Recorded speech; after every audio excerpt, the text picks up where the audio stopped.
Yo. Here it is. We are now recording. Okay, ahí va calado. Ya tú sabes, papá. What's cracking? Bro. Lacking? Is what's going on? What's going on? Yo, thank you guys so much for tuning in. Yes. My name is Caleb, and I am the student ministries pastor here at Free Life with The Blend. We have a phenomenal time, and I'm here by someone who was once my youth leader. Now I get to do this ministry alongside of him. It's my friend Ramon. What's going on, bro? You making me feel good, bro. I have a picture of you at my graduation in 2013, my high school graduation, and you were there as my blend leader. I remember that. That's crazy. That's dope, though. You've been a part of Free Life for how long, you and your family? A little over 7 years. That's crazy. Yeah. And you've been invested at high capacities from the beginning. Yeah. I remember a few months in. I remember the first time I got involved, we went to a man stand that Pastor Rick was Okay, preaching. yep. And then at that time, I met the youth pastor at that time, and that's how I got involved with the youth, and it's been great ever since. I love Man, it. that is awesome. Yes. We definitely love having you here, part of the blend. Our students love you. Your amazing wife, Janita, who she's like big sister. She's pretty dope. She is dope. I mess with her all the time, but she's cool. 3 amazingly different kids. Jamian, who's your gamer, drummer, kind of that quiet storm. Yeah. Aviana, she's a straight talker. No filter. You No know filter. exactly where she is. Man. And then Nova Lee, the princess of the bunch.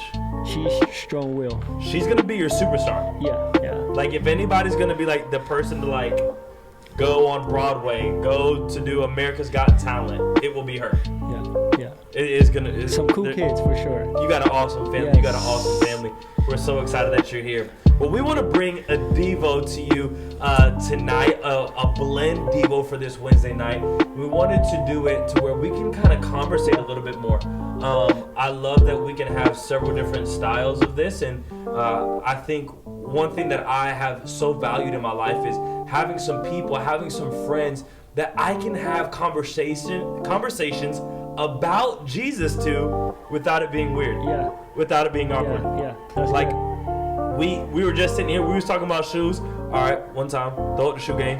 Bam. Shoe game. I'm just Shoe saying. game. Okay, Just cool. saying. So the Maxes. We're all about that. And so we were just talking about shoes, but then at the same time, it's no hiccup. There's no hesitation. There's no gasp for breath when it comes to us talking about Jesus because they go together, hand in hand. Hey, faith and fun. That's what we do at Free Life and at the Blend. Faith and fun. Exactly. Yeah. So we want to bring a Devo to you, and we titled it this time. We titled this time Hide and Seek. Yeah. Do you remember playing hide and seek as a kid?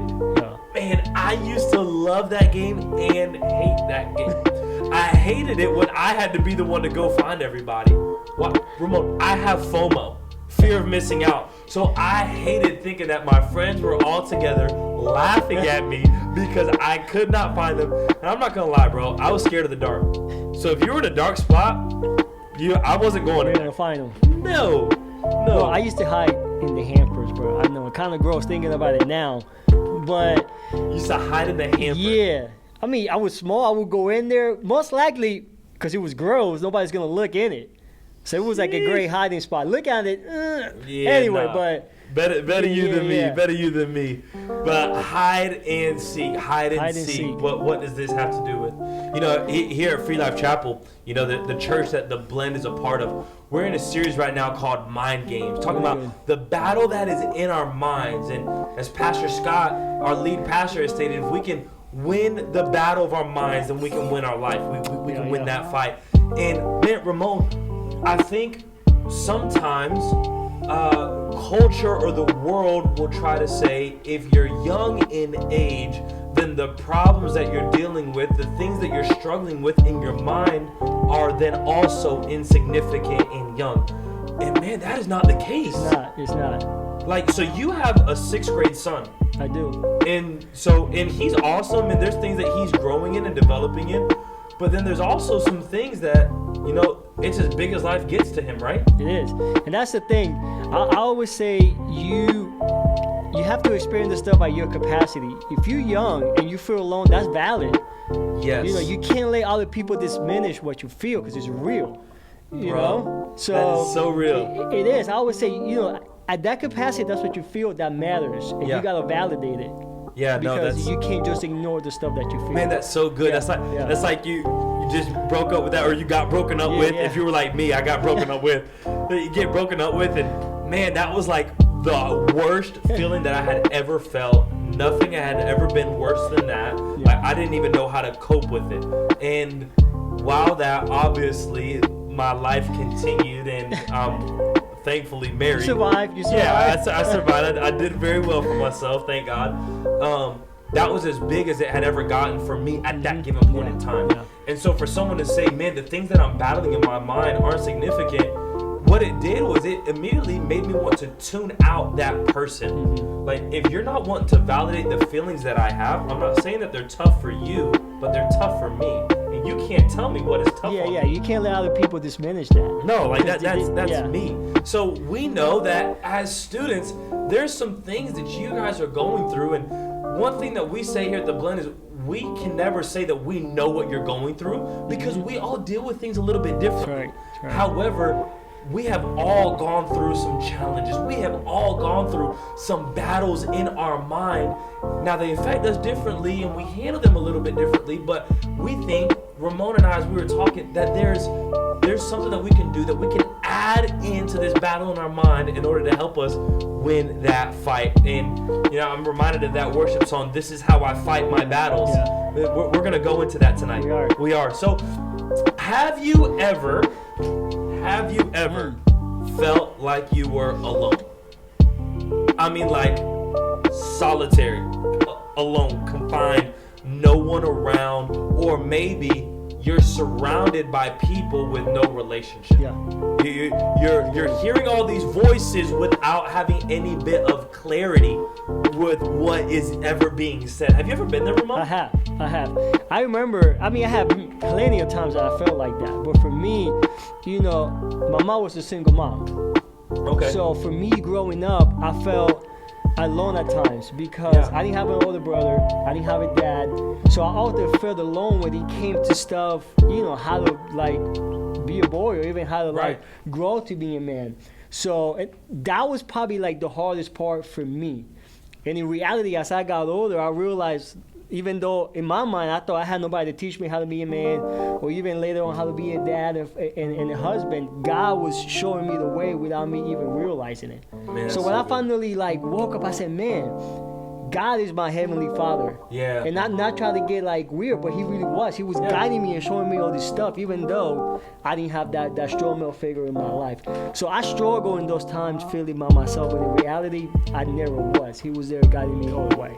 Man, I love that. I love that. And, you know, I had a situation where I felt lonely too. You know, I grew up in church. My dad has always been a pastor. And so I knew I had knowledge of the Bible, but I lacked the experience. I knew what to say, when to say it, and how to say it, how to respond or what not to say.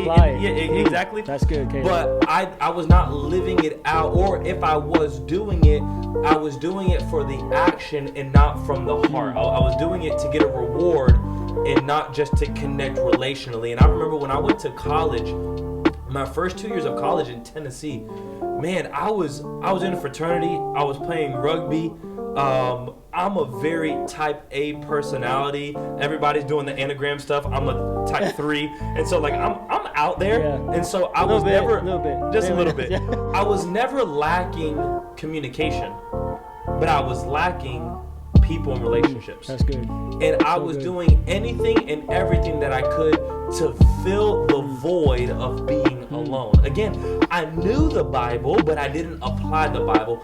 And, you know, whenever I came back home and, you know, was back underneath a free life, I started going to church again because I took 2 years off. Because, again, I can know God by myself, but I wasn't putting myself in a place to experience him because I didn't have the relationship. Man, relationship in church is such a huge thing. It is. That's a whole nother conversation. It really is. But relationship in church is such a huge thing. So it's key. when I came back and I was invested into free life and going through this way, my dad said something, Pastor Scott said something that, man, it really twisted me up. He said, it would be stupid of us to believe some of the Bible and not the entire Bible. Yeah. Because if we say that, okay, Jesus is the Messiah, Jesus is God's Son who died on the cross for our sins so that we do not have to go to hell as long as we confess and proclaim his name. But I don't believe that I have the right to any of the promises that God has given me, then that'd be stupid. Yeah. Or I can have all the promises that God says in the Bible that I can have, but I don't have to do the things that God says that I have to do in order to get those. Yeah, that's reckless, bro. Bro, it's funny because we say this all the time, salvation versus sanctification. So salvation being the gift that God has given us and we are saved. Thank God. Because that's a price that I can't pay. That's a price that none of us can pay. None of us can pay. But then the sanctification, the blessing that God gives us, man, that's done by obedience. Yeah, I mean, we're talking about your kids. So Jamian, your son, man, if he backtalks you, he ain't getting nothing. But he still has your name. That's right. He's still yours. That's right. He's still gonna live in you. Like you're still gonna protect him, but the blessing is gonna take away. So his drum lessons might get taken away. Yeah. His favorite video game might get taken away, but he's still your son. That's right. And so in those instances, man, I was sitting here thinking like, man, I'm not believing the full Bible. I'm only believing bits and pieces and parts, but I'm not diving in to the full thing. And it took that long. It took me going through that lonely season to understand God does have more in store for me than what I thought. Yeah, he does. Sometimes it takes you going through those things. And just real quick, like, the Bible says, for example, like, I'm the head, not the tail. I'm more than a conqueror. Yes. I'm victorious. I'm gonna lend, not borrow. Yes. And that kind of you can do two things with the promises in the Bible. You can either let your feelings contradict God's promises, or you can allow God's promises to contradict your feelings. Is that my game? Hold on. Listen. Can you say that one more time? We can do one of two things. One of two things. You can let your feelings contradict God's promises. So how I feel versus what God says. Or God's promises is going to contradict my feelings. For example, like, if I feel down, I feel like lower than the tail. I feel like the bottom of someone's foot. Yeah. But I already believe that God says I'm the head, not the tail. Even though I don't feel it, but I believe it. It's like, I know it's going to get better.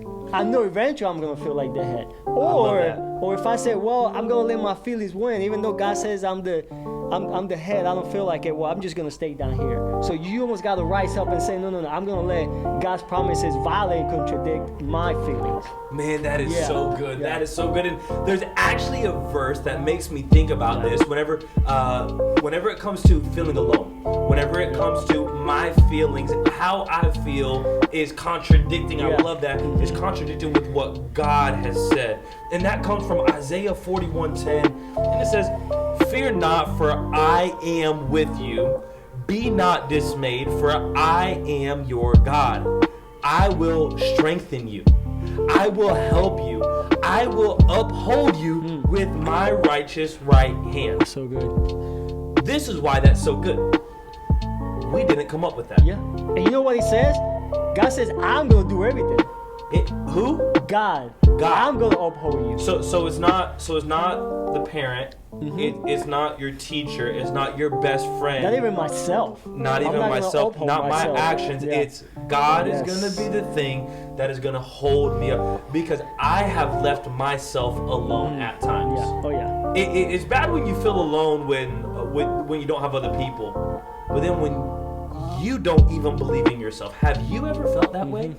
Where you left yourself alone? I don't even like who I am. I don't even jive with what I'm doing, the actions, the way I'm talking, the people who I'm hanging with. Man, I have been there too. And as much as I hate it, man, this kind of a verse is the thing that brings me out of it, because as we said, God is the one who is by our side. And that's not a way to sound super hyper spiritual. It has nothing to do with that, but it has everything to do with the guy who created the universe is with me. For real. If there was anybody who I wanted to be with me, that's big. And you know, it's funny. We posted a devotion earlier this week on our Instagram page, which, by the way, if you are not following our Instagram page, make sure you do though. At Blend FLC. At Blend FLC. We posted something on there. We called it Primero. First things first.